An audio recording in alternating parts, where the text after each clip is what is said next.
नमस्कार, आप देख रहे हैं स्वतंत्र स्तंभ न्यूज़। सच्चाई देश की गलियों से। आइए डालते नजर आज की ताज़ा खबर पर। कानपुर के लखनपुर स्थित सभागार में सेल्स टैक्स बार एसोसिएशन का दूसरा स्टडी सर्किल मीटिंग का आयोजन किया गया। मीटिंग की अध्यक्षता चेयरमैन सुनील त्रिवेदी ने की। मुख्य वक्ता सीए गोविंद महेश्वरी ने टैक्स प्रोफेशन से जुड़े सदस्यों को नए प्रावधानों और महत्वपूर्ण बदलाव की जानकारी दी। इस अवसर पर शशिकांत अग्निहोत्री, महामंत्री अमिताभ सिंह सहित बार एसोसिएशन के विशेषज्ञ के साथ पदाधिकारी उपस्थित रहे। कानपुर से प्रेम सिंह पारस की रिपोर्ट, स्वतंत्र स्तंभ न्यूज़।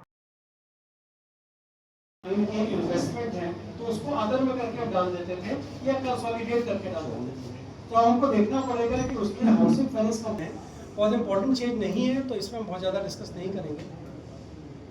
ये जो येलो में आपको दिख रहा है ये हटा दिया गया है। पिछले सीए की रिपोर्ट देनी है, सीए से ऑडिट कराया तो उसकी रिपोर्ट हमको देनी होती थी। बहुत सारे कॉलम्स होते थे कि सीए का फर्म का नंबर क्या, 6 महीने के बच्चे को, तो 6 महीने के बच्चे का रिटर्न फाइल हुआ क्योंकि उसकी इनकम तो क्लब होगी नहीं पेरेंट्स के साथ। तो 6 महीने के बच्चे का पैन अप्लाई हो, उसका रिटर्न फाइल हो। रिप्रेजेंटेटिव एसएससी में किया तो रिप्रेजेंटेटिव एसएससी की ड्यूटी है। यूजुअली हम लोग क्या कहते हैं कितना रेंट मिला, पूछ लिया क्लाइंट से, 12 महीने का, 6 महीने का, 8 महीने का डाल दिया। कायदे से जब हाउस प्रॉपर्टी हम लोगों ने पढ़ा था तो उसको बोलते हैं आंदोलन। 12 महीने मकान किराया को उठा हुआ तो 2 महीने का किराया हमको नहीं मिला तो उस केस में मेरा एक्चुअल रेंट होगा 10,000। तो सरकारी इंफॉर्मेशन आपसे जानना चाहती है कि कितना वैकेंसी अलग चीज है कि मकान मेरा 3 महीने खाली पड़ा रहा तो हम 9 महीने का किराया दिखाएंगे एक्चुअल रेंट, उसको बोलेंगे वैकेंसी है। और किराया स्टडी सर्किल की मीटिंग हुई है, किन विषयों पर मुख्य रूप से मैं सबसे पहले धन्यवाद देना चाहूँगा कि ये जो नई कमेटी बनी है सेल्स टैक्स बार एसोसिएशन की, उनके अध्यक्ष, उनके महामंत्री जिन्होंने हमको यहाँ पे फिर से बुलाया, और मैं विशेष रूप से धन्यवाद देना चाहूँगा हमारे जो सेशन चेयरमैन है सुनील भैया का कि उन्होंने मौका दिया कि जो इनकम टैक्स एक्ट में जो बदलाव हुए हैं उसके बारे में विस्तृत चर्चा करें। हमारे सामने जितने भी यहाँ पे अधिवक्तागण बैठे हैं ये सारे जीएसटी के एक्सपर्ट और ये सारे इनकम टैक्स रिटर्न फाइल करते हैं और सभी इनकम टैक्स में पारंगत हैं। लेकिन मैं कोशिश कर रहा हूँ कि इनकम टैक्स में जो बदलाव हुए हैं इस बार बदलाव बड़े 2 तरीके से हुए हैं। एक बदलाव हुआ है जो 2025 में बजट आया था उसका बदलाव, और 2026 में जो बजट आया था उसका बदलाव। तो करीब मैं कोशिश करूंगा कि 25 के आसपास जो मेन बदलाव है वो इनसे डिस्कस करेंगे।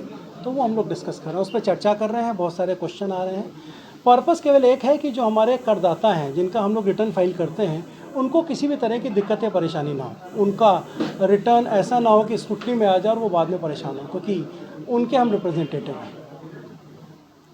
मैं Amitabh Singh advocate, general secretary sales tax bar association.